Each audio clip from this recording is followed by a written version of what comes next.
কেউ যদি তোমারে বলে যে আমি সব জানি, তুমি দুই আঙ্গুল দেখিয়ে বলো তুমি কিচ্ছু জানো না, তোমার শিখার অনেক বাকি। জাননেওয়ালার উপরও জাননেওয়ালাও আছে, ঠিক কিনা? এজন্য আমরা যেন বিনয়ী হই। বিনয়, হাম্বলনেস, আরবিতে বলে তাওয়াদু, এটা খুবই জরুরি। এগুলো আমাদের মধ্যে এখন নাই। আমাদের মধ্যে ইগো প্রবলেম আছে না নাই?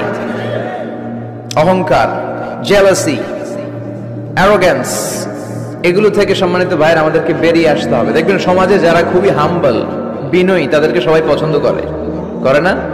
আর অহংকারীদের কেউ পছন্দ করে না। সামনে সালাম দেয়, পিছনে গালি দেয়। কথা বলেন? এজন্য অহংকারী হবেন না, বিনয়ী হবেন। বিশ্বনবী বলতেন, আল্লাহ আপনি আমার বিনয়ী বানান, আপনি আমার ধৈর্যশীল বানান, আপনি আমার শুকর গুজার বানান। আমার চোখে আল্লাহ আপনি আমার ছোট বানান, মানুষের চোখে আপনি আমারে বড় বানান। পড়েন আমিন।